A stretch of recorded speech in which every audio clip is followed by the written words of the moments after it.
Морам да ви кажам дека иако деновиве, барем што се однесува до мене заради моите професионални обврски, јас речиси имам 10% од времето послободно за да видам и некои други теми освен оваа руско-украинска криза, а сега веќе и глобална, секако европска криза. Меѓутоа минатата недела ми падна во очи нешто што ми се виде многу интересно. Една иницијатива која што во соработка помеѓу општината Охрид и градоначалникот Пецаков, заедно со една невладина, но и професионална фирма, се прави обид за да се отвори на еден друг начин да се третира старата касарна во Охрид и на еден многу занимлив начин да се на известен начин возобнови, да се вее една нова иницијатива во тоа како се замислува таа касарна да работи. Јас го имам и градоначалникот Пецаков на телефонска линија, но ќе го замолам малку да причека, бидејќи со мене во студиото е Љупчо Петковски. Љупчо, добро утро. Добро утро, Саш. Кого Љупчо го знаеме како човек кој што пред многу години веќе се занимава со европските проширување, интеграција и така натаму. Сега е Љупчо еден од членовите на она што се нарекува InnoHub. Тоа е една иницијатива за која ќе поразговараме, но и на компанијата Stellar Solutions, која заедно со општина Охрид се обидува да го прави во касарната во Охрид. Ај малку повеќе, Љупчо, јас се обидов вака на кратко да го раскажам. Малкумина знаат што е касарната во Охрид. Касарната во Охрид ја дели судбината на другите касарни низ Македонија, кои што голем дел од нив Министерството за одбрана, откако Македонија нели престана да има голема војска, така наследена од претходниот систем, многу од тие касарни беа отстапени на општините.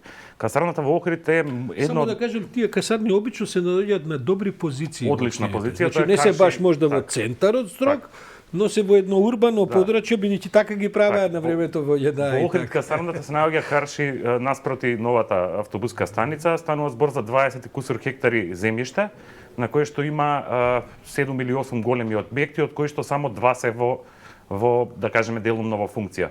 Едниот обно е некаде 2013-2014 година, станува збор за објект од 3 или 4000 квадрати, стара индустријска воена инфраструктура, прекрасно зеленило и така натаму и така натаму.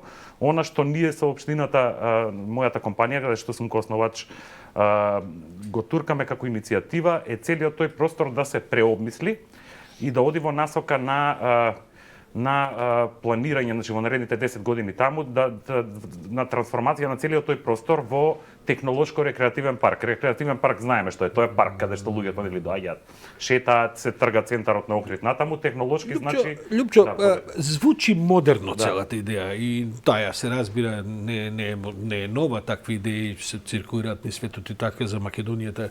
Колку е тоа всушност остварливо? Остварливо. Охрид е град со технолошка традиција. На времето бил еден од да кажеме, технолошките градови не само во Македонија, туку и во Југославија. Се сеќавате на гиганти како ЕМО. На таа традиција, мислам дека се градени новите инвестиции во градот, големи фирми, не само во градот, туку и во регионот, големи технолошки фирми, некои со добри технологии се бават.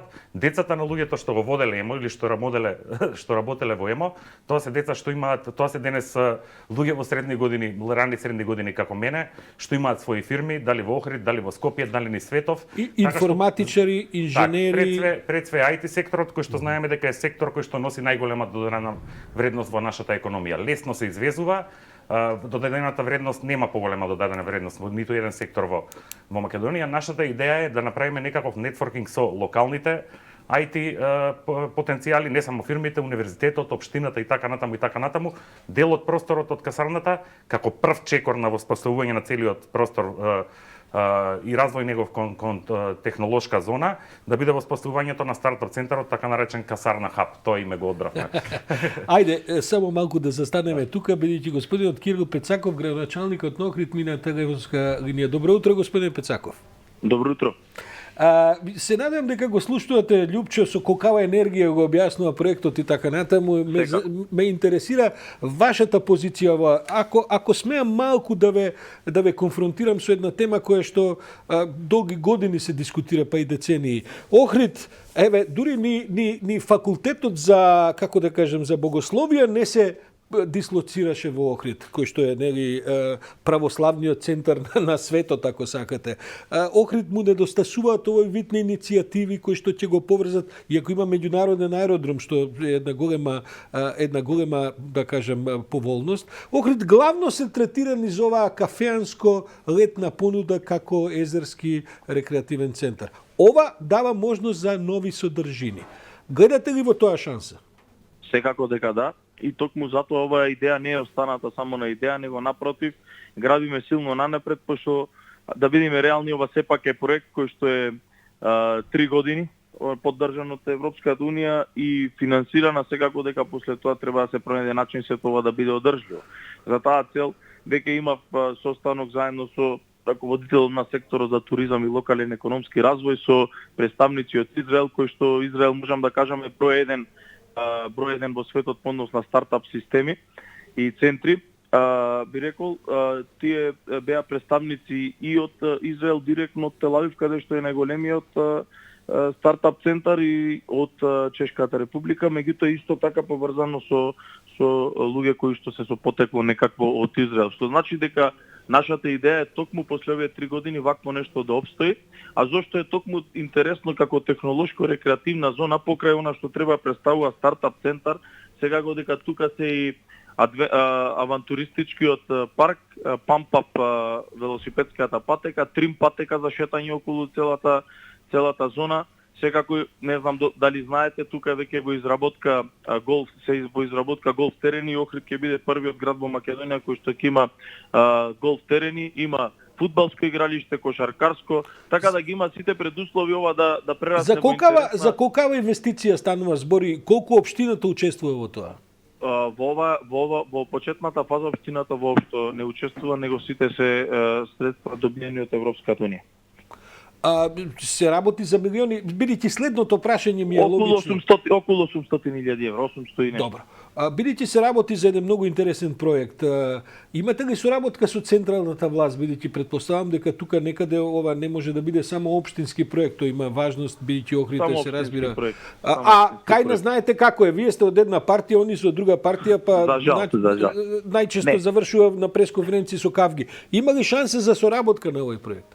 Има, меѓутоа немаме проблем и немаме потреба во моментов за соработка, затоа што целото земјиште е на општина Охрид и заедно со зградите, и секако дека она кое што ќе го постигнеме само. Меѓутоа во останатите работи каде што имавме можност досега да соработуваме, би рекол некаде е окей соработката, некаде не е, меѓутоа времето води нанапред за сите и мислам дека време е да ги надминеме сите тие разлики. Меѓутоа за овај стартап центар би сакал да кажам дека заедно со компаниите големи во Охрид и Охридско-Струшкиот регион, а тоа се Костал, ОДВ, Магна, заедно со ЛТ Халиарница, тоа е италијанска инвестиција, и Универзитетот за информатички науки. Веќе исто така имавме заеднички состанок на кој што ги одредивме приоритетите во овај стартап центар или во иновативен хаб понатаму, да можат нивните вработени или луѓе кои што сакаат таму да работат да се обучуваат во истиот, така да би го надополниле со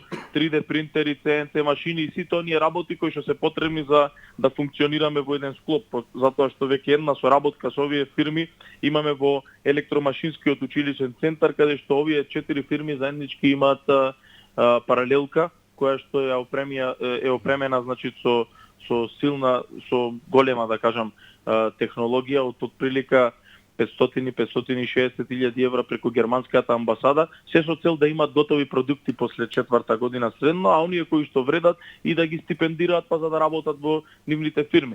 Така да пробавме и во овај стартап центар да ги споиме и се надевам дека сето тоа ќе биде успешно. Се надевам дека, предпоставувам дека стратегијата ваша ќе продолжиме со колегата Петковски дека да практично таа понуда која Охрид веќе има како конгресен центар и така натаму се прошири и со овој вид на, бидејќи идејата е да има многу обуки, да има тренинзи, да има предавања, интеракции и така натаму. Претпоставувам дека не се мисли само на неопходно на младите или на талентираните, на инженерите и така од Охрид, него Не. Тоа беше само како акцент го спомнав овој дел, меѓутоа сепак во нив е иднината, меѓутоа секако дека не се работи само за нив. Граначалнице Пецаков, благодарам, баш ќе со задоволство првиот прилика кога ќе навратам во Охрид, може би ќе се видиме и да ме интересира како овој центар. Кога планирате да се отвори тоа? Има ли можност веќе да се посети како е? Бидејќи со Љупчо ќе разговарам и на тоа, ама како е сега динамиката? Што се предвидува? Во моментов, значи, се изработи внатрешноста на самиот центар, кој што е замислено на одреден начин да изгледа, со заеднички простори, со место за работа, место за дружба, ќе има и како контейнери, кафичи луѓето каде што ќе може да се дружат, кои што ќе работат во стартап центарот, така да тој дел започна. Ова во декември го потпишавме официјално меморандумот за соработка или би рекол префрлањето на средствата, така да завршија она што треба да представуваат набавки и во периодот кој што следува изработка, секако дека сте добре дојдени и во оваа почетна фаза да видите сето тоа како изгледа и ве очекувам нормално. Граначалниче, благодарам, се слушаме во првата наредна прилика, а јас со колегата Љупчо Петковски. Љупчо, ова очигледно дека е една амбициозна идеја, дека таа од Европската Унија е поддржана за наредните 2-3 години. Колку е таа самоодржлива? Ќе мора ли да стане и комерцијална на крајот, бидејќи ова не може да постои од ветар? Да, видете, има многу начини. Добрата работа во проектот е што самиот ќе започне уште во рана фаза во проектот, ќе се изработи студија врз база на која што ќе се изработи локална стратегија за развој на тој простор во наредните 10 години. И таа стратегија ќе треба да биде усвоена од локалната власт, од локалната влада, значи од Советот, и тоа ќе стане на некој начин закон, локален закон за развој на тој простор, затоа што тој простор има огромен комерцијален потенцијал, потребни се огромни инвестиции и нормално еден од начините за привлекување на инвестиции е мобилизацијата на приватниот капитал. Нашите закони даваат можност, например, во форма на јавно-приватни партнерства, дел од објектите така се обноват, со тоа што општината во условите, например, за тие јавни приватни партнерства може да размисли да го услови, да кажеме, приватниот партнер тие простори да се користат за одредена намена, тоа да бидат, не знам, технолошки фирми и така натаму и така натаму. Потенцијалот е огромен. Мислам дека е добро и тука пофалба нели за локалната власт што контурите и за градоначалникот, што контурите на таа стратегија долгорочна се градат. Ние го почнавме проектот со една администрација, го аплициравме, го дизајниравме и така натаму, го започнавме официјално со друга администрација и е многу позитивно позитивно прифатен од сите, што укажува дека постои големо ниво на политичка зрелост на локално ниво, особено во овој дел. Сакам да поминеме малку на Инохаб, организацијата во која што тоа е една, ако смеам да кажем, од онејаш колку што видов и така, една прилично децентрализирана организација составена од професионалци кои што заради одредени идеи се собрани, сега сте 15 на 20 луѓе, се работи за баш онака хаб на англиски за оние што не знаате, место за приклучоци и така натаму, и работите на разни иновативни идеи кои што би приклучиле разни граѓански, неграѓански, индивидуални, групни и така натаму иницијативи. Ајде неколку збора за тоа пред да поминам нова. Инохаб е здружение на граѓани, мало здружение, не е целосно професионално, без многу вработени, меѓутоа се доста членови, ентузијасти кои што нели своите идеи преку Инохаб ги реализираат. Идејата на Инохаб е да преку дигитализација на процеси, значи преку софтвер, адресира одредени општествени проблеми, значи полиси и дигитализација. Тоа е мислам најиновативниот дел на Инохаб. Пред кратко Инохаб ја лансираше првата краудфандинг платформа. Тоа ме интересира.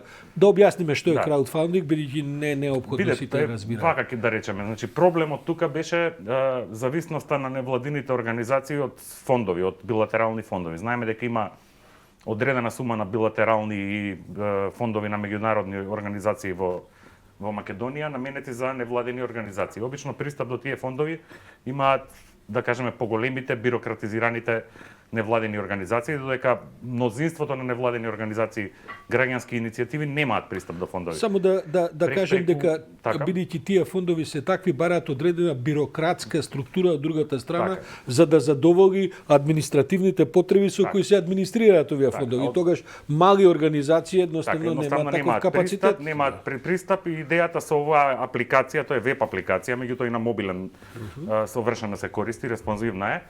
Идејата на таа апликација е на малите, на помалите невладени организации да им даде алатка, дигитална алатка преку која што можат за своите проекти да бараат пари од И како широк функционира круг на тоа? луѓе. Едноставно се регистрира правното лице, тоа е невладина организација, тоа е услов, му се одобрува профилот, Да биде легално, да биде легално, затоа што тука организација. влагаме у некаков правен однос Така е, со нив и ние сме едноставно посредник меѓу регистрираните невладени организации и граѓаните кои што Имате до сега некоја иницијатива? Па видете, у две недели мислам дека околу 4-5 илјади евра се успеа невладините организации да дигнат без некоја да соберат од граѓаните без некоја огромна официјална промоција од наша страна. Се донира слободно секој кој што Македонците сака. донираат. Секој имател на картичка во светот, освен имателите на картички во Русија, веројатно, моментов може да донира за проектите на невладините организации до 6.000 денари дневно. Тука постои некои ограничување од банките, меѓутоа мислам дека има преку 450 донации. Македонците донираат. Знаете, кога правевме оваа работа, налетувавме на доста скепса од многу луѓе. Па зошто би донирале и така натаму, македонците донираат.